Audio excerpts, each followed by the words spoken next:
Has America's inhaling of the green gotten slightly obscene?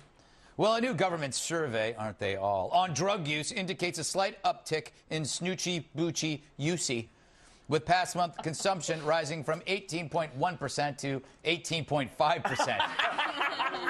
What? Oh, my God. And that's in the 18 to 25-year-old demo. God, I love that demo. Shockingly, the director of the Office of National Drug Control Policy blames the pot that's being prescribed by doctors, saying, quote, "People keep calling it medicine, and that's the wrong message for young people to hear."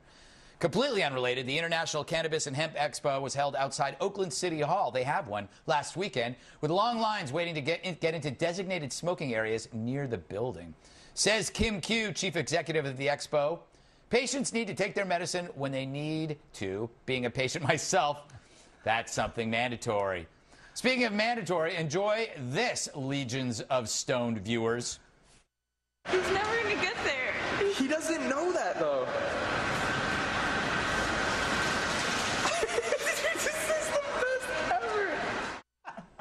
Yeah, go ahead and laugh, but that's kind of the bird stair climber.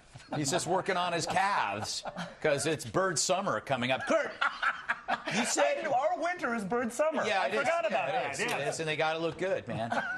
You said in the green room that you blame drugged up kids and their crazy rap music for all of this. Absolutely. There's no question about that. I love when the government says that the preferred drug among people 18 to 25 is pot. When was that not true? Yeah. When was that day that it never was? I think they should. This is another message to stop the drug war, which has cost like $1 trillion over the last 40 years, has resulted in nothing but enriching cartels. I mean, are we still talking about this subject? It's incredible. Yeah. It's because politicians are too scared to say that phrase. They're just too scared.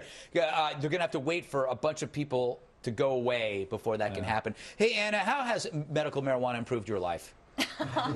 It hasn't. I don't engage in that. But I'm not really convinced that 0.4% increase is really statistically significant. And how dare you? People are turning to medical marijuana stores. I don't think that's necessarily a bad thing because at least it's regulated. I personally think that if alcohol is legal, pot should be because potheads seem far less dangerous and healthier than most alcoholics. Thank you. Baker, Oakland is in really bad shape. Thank you, Governor Brown, who was once their mayor. Is this the boost to their? If this is a boost to their economy, why the hell not?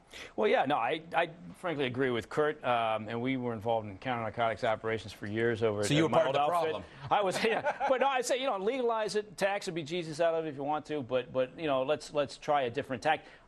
It won't happen. To your point, and I don't think it will even happen when the next generation of politicians come in because it's a self-serving industry. Yeah. You're always worried about getting reelected. Nobody wants to say it. Right, no one wants to say it. So if you have term limits, which takes us into a whole different area that I won't go into, then maybe you eventually get to something like this. It's as bold.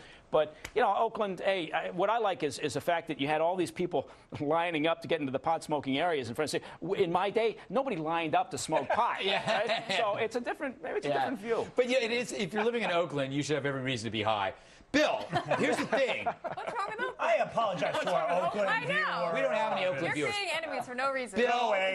Bill, Oakland, why is it whenever they do like pot and anything, they always include hemp as part of the equation? Like, why? You have to smoke it and you have to wear it? What is the point of that? hemp? Legitimizes it right there. Yeah. Like, you don't just have to grow it to smoke it, man. Look at the shirt I'm wearing. And the guy is often shirtless. Yeah, it's true. It's true. And, this whole medical marijuana thing, I think that it's partly true. But when you look at the tape, I'm sorry, a lot of those people are just getting high. Well, the They all problem have is... back problems. Yeah, back problems are stress. Like, I get it for cancer pain. I totally get that. Yeah. Pain. If it works, great idea. It just, I do think that we've been approaching this. It hasn't made an impact. We are simply enriching the wrong people. I think there's a significant tax revenue we can take off of this. All right, we already heard it. I know. No, but if I just Did I want talk to you about my plans to tax pot? Yes. Okay. Well, we got to move on. I just want to say, serious, people with serious ailments totally makes sense. You should give them anything they want. I don't care if it's pot, ecstasy, cocaine. Bear hugs. Bear hugs. Yeah. Naked bear hugs. Oh, I'm available. There you go. I'm a licensed nurse. 40% reduction in stress, scientists say, if you're hugged by a naked man. All right. Depends on who he is. It could have the opposite effect. We'll test that theory in the next one. Yes. Phil will be testing that tomorrow. Or about 5 in the morning. I was going to test it regardless. All right. If you have a comment on the show, email us. It's redeye@foxnews.com. And to leave a voicemail, my direct line, 212-462-5050. Still to come, the halftime report from TV's Andy Levy. Kind of a jerk. Tonight's halftime report is sponsored by Happiness, that mental state of well-being characterized by positive emotions, ranging from contentment to intense joy. Thanks, Happiness.